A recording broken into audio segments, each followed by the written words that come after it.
happy Mother's Day to all our lovely mothers out there. I honor you and I celebrate you.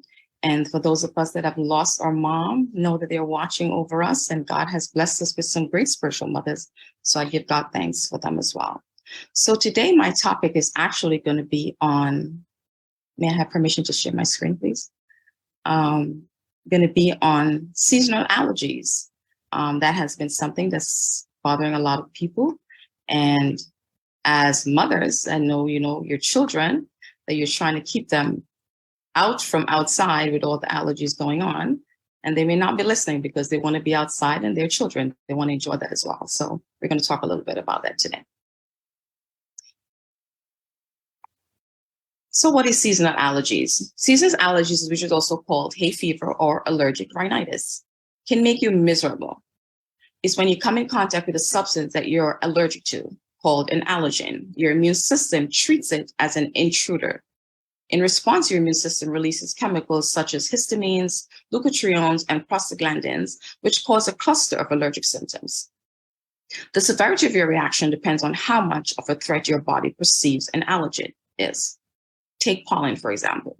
Most people don't have an immune response to pollen, but a certain percentage of people's immune system see it as a foreign and dangerous, and they treat it like a pathogen or an infection. When people who are allergic to it breathe in pollen that was in the air gets trapped in their nasal passages. The pollen particles stick to mucous membranes, causing inflammation and irritation to the nose and eyes. For those who suffer extreme reactions, their breathing is affected and they may develop asthma. So some common signs and symptoms are congestion, sneezing, itchy eyes, nose and throat, runny nose and eyes, postnasal drip, dust drainage in your throat, fatigue, coughing, watery eyes, tickling throat, stuffy, and other bothersome symptoms, same as congestion. So what are the most common seasonal allergies and when do they occur?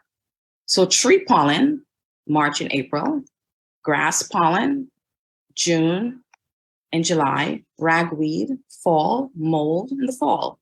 Please note that not all environmental allergies are seasonal.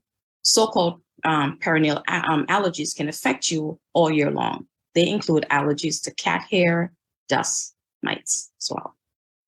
So some home remedies to reduce your exposure to allergy triggers. You want to stay indoors on dry, windy days. The best time to go outside is after a good rain, which helps clear pollen from the air. Avoid lawn mowing, weed pulling, and other gardening chores that stir up allergens. Remove clothes you've worn outside and shower to rinse pollen from your skin and hair. Don't hang laundry outside. Pollen can stick to sheets and towels. Wear a face mask if you do outside chores. And you want to check your local TV or radio station, your local newspaper, or the internet for pollen forecasts and current pollen levels. If high pollen counts are forecasted, start taking allergy medications before symptoms start or get worse. Close your doors and windows at night if possible, or any other time when pollen counts are high. Avoid outdoor activity in the early morning, as I've stated. Use your air conditioning in your house and car. If you have forced air heating or air conditioning in your house, use a high efficiency filters and follow regular maintenance schedules. Keep indoor air dry with a humidifier. Use a portable high efficiency particulate air, that's a HEPA filter, in your bedrooms. Clean floors often with a vacuum cleaner that has a HEPA filter, or you can just simply wipe your floors with soap and water. You want to rinse your sinuses. Rinsing your nasal passages with saline solution, nasal irrigation, is a quick, inexpensive, and effective way to relieve nasal congestion. Rinsing directly flushes out mucus and allergens from your nose. Saline solutions can be purchased ready-made or as kits to add to water. If you use a kit or a homemade saline solution, use bottled water to reduce the risk of infection. Homemade solutions should be 1 quart or liter of water, 1.5 teaspoon of canning salt, and a teaspoon of baking soda.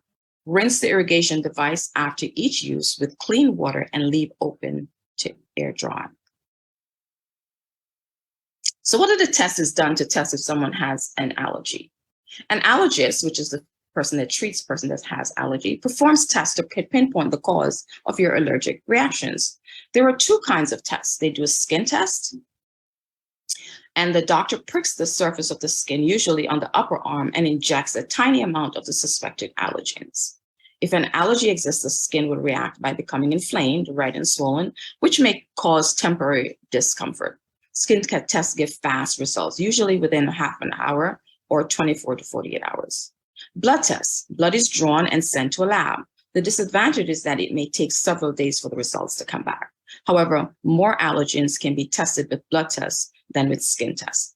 Blood tests are used to identify seasonal allergies as well as perennial allergies, plus allergies to food, medications, and insect bites or stings.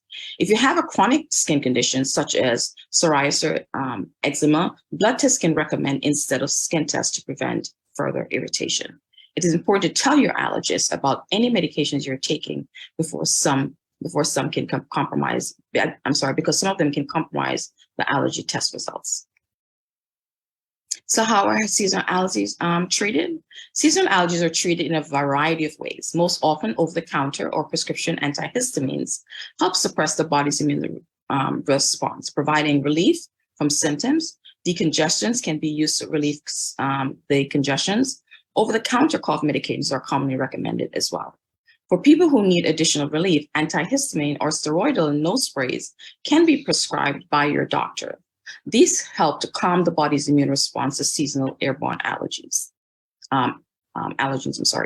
If you need more specialized care, your doctor may recommend allergen immunotherapy.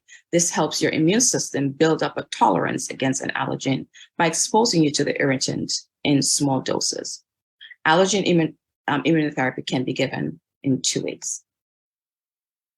What non-prescription medications? Again, we're going to go over some of those. The oral histamines, antihistamines can help relieve the sneezing, as I spoke about, itching, stuffy nose, runny nose, and watery eyes. Examples of oral antihistamines include Zyrtec. A lot of people know about Zyrtec, Allegra, Claritin, Alavert. One of my favorite is Zizal, but you have to be careful, especially if you're driving, taking that particular one. Corticosteroid nasal spray. You have Flonase, Rhinocort, and Nasacort.